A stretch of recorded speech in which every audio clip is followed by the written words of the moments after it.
ଆପଣମାନଙ୍କୁ ମୁଁ ମୋର ଏଇ କୁନି ୟୁଟ୍ୟୁବ୍ ଚ୍ୟାନେଲଟିକୁ ସ୍ୱାଗତ ଜଣାଉଛି। ଆଜି ମୁଁ ଦେଖାଇବାକୁ ଯାଉଛି ଓଡ଼ିଶାର ଏକ ପାରମ୍ପରିକ ଓ ସ୍ୱାଦିଷ୍ଟ ଖାଦ୍ୟ ଖଣ୍ଡୁ। ଆଜ୍ଞା ହଁ, ଖଣ୍ଡୁ ଭୁବନ ଗ୍ରାମର ଏକ ପାରମ୍ପରିକ ଖାଦ୍ୟ ଅଟେ। ଏହା ଗଇଁଠା ପିଠା ସହ ସମାନ ନୁହଁ ଆଉ ସାଧାରଣତଃ ଏହାକୁ ମାଘ ପୂର୍ଣ୍ଣିମା ସମୟରେ ହିଁ ପ୍ରସ୍ତୁତ କରାଯାଇଥାଏ। ତେବେ ଚାଲନ୍ତୁ ମୁଁ ଏହାର ପ୍ରଣାଳୀ ଆପଣଙ୍କୁ ଧୀରେ ଧୀରେ କହିବି। ତେବେ ଆପଣଙ୍କୁ ପ୍ରଥମେ କିଛି ଚାଉଳ ଚୂନା ନେବାର ଅଛି ଏବଂ କିଛି ଭେଦା ଯାଇଥିବା ବିରିକୁ ନେଇ ପେଷେଇ ଦେବାର ଅଛି। ପ୍ରସ୍ତୁତ ପିଠଉରେ ଅଳ୍ପ ଲୁଣ ପକାଇ ଏହାକୁ କିଛି ସମୟ ଫେଣେଇବେ। ଜନ୍ତିବାଟା ହିଁ ଏହାର ମୂଳ କାମ। ବ୍ୟାଟରଟି ଯେତେ ଫୁଲିବ ଖଣ୍ଡୁଟି ସେତେ ସଫ୍ଟ ହେବ। ଯଦି ବ୍ୟାଟରଟି ଆପଣଙ୍କୁ ପାଣିଆ ଲାଗୁଛି ତେବେ ରଖାଯାଇଥିବା ଚାଉଳ ଚୂନାକୁ ଅଳ୍ପ ପରିମାଣରେ ଏଥିରେ ପକାଇ ଫେଣ୍ଟିବେ। କିଛି ଟାଇମ୍ ପାଇଁ ବ୍ୟାଟରଟିକୁ ଫୁଲିବା ପାଇଁ ଛାଡ଼ିଦେବା। ଏବେ ଗୋଟେ ତସଲା କିମ୍ବା କଡ଼ାଇ ନେଇ କିଛି ପାଣି ଗରମ କରିଦେବା। ତାପରେ ଅଳ୍ପ ପରିମାଣର ଚିନି, କୋରା ଯାଇଥିବା ନଡ଼ିଆ, କଟା ଯାଇଥିବା ଛୋଟ ଛୋଟ ନଡ଼ିଆ ଏବଂ ଇଲାଇଚି, ତେଜପତ୍ର ଆଉ ରାଶି ଆଉ ଅମୁଲ କିମ୍ବା କ୍ଷୀର ନେଇପାରିବେ। ପାରିବେ ଯଦି ଗୋଟିଏ ଛୋଟ ପାତ୍ରରେ କିଛି ପାଣି ନେଇଥିବେ ଯାହାକି ଓଦା ହାତରେ ଆଣଟିକୁ ଛାଣିବାରେ ଇଜି ହେବ। ଆପଣମାନେ ଭିଡ଼ିଓଟିରେ ଦେଖିପାରୁଥିବେ ମୁଁ ଯେଉଁପରି ଛୋଟ ଛୋଟ ବରା ଆକୃତିର ଖଣ୍ଡୁ ବନାଇ ଛାଣୁଛି, ଆପଣମାନେ ସେହିପରି ଛାଣିବା ପାଇଁ ଚେଷ୍ଟା କରିବେ।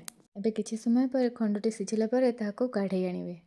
ଏବେ ଖଣ୍ଡୁଟିର ରସ ପ୍ରସ୍ତୁତ କରିବା ପାଇଁ ଅଳ୍ପ ପାଣିରେ କିଛି ରଖାଯାଇଥିବା ଚାଉଳ ଚୂନାକୁ ଭଲ ଭାବରେ ଗୋଳାଇ ଦେବା। ସେହିପରି ଅଳ୍ପ ଗରମ ପାଣିରେ ଆପଣ ଅମୁଲକୁ ଗୋଳାଇବାକୁ ଚେଷ୍ଟା କରିବେ, ୟା ଫିର୍ ଆପଣ କ୍ଷୀର ମଧ୍ୟ ନେଇପାରିବେ।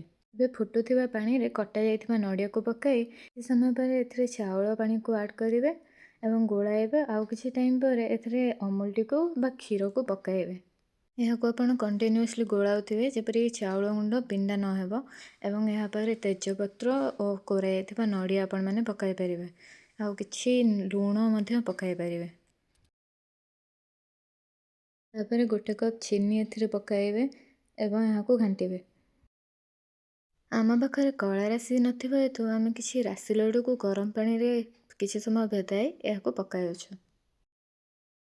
ତାପରେ 4ରୁ 5ଟି ଗୁଜୁରାତିକୁ ନେଇ ଛେଚି ଏଥିରେ ମିଶାଇବେ। ଏହାପରେ ପୂର୍ବ ପ୍ରସ୍ତୁତ ହୋଇଥିବା ଖଣ୍ଡୁ ଗୁଡ଼ିକୁ ଏଥିରେ ପକାଇ ଏହାକୁ ଭଲ ଭାବରେ ମିଶାଇବାକୁ ଚେଷ୍ଟା କରିବେ। ତ ପ୍ରସ୍ତୁତ ହୋଇଗଲା ଆପଣମାନଙ୍କର ପ୍ରିୟ ଖଣ୍ଡୁ। ଏହି ରେସିପିଟି ପବିତ୍ର ମାଘ ମାସରେ ଏସିଆ ମହାଦେଶର ବୃହତ୍ତମ ଗ୍ରାମ ତଥା ଭୁବନର ଘରେ ଘରେ ତିଆରି ହୋଇଥାଏ। ତେବେ ଭୁବନର ପ୍ରସିଦ୍ଧ ରେସିପି ଏବେ ଆପଣଙ୍କ ଘରେ।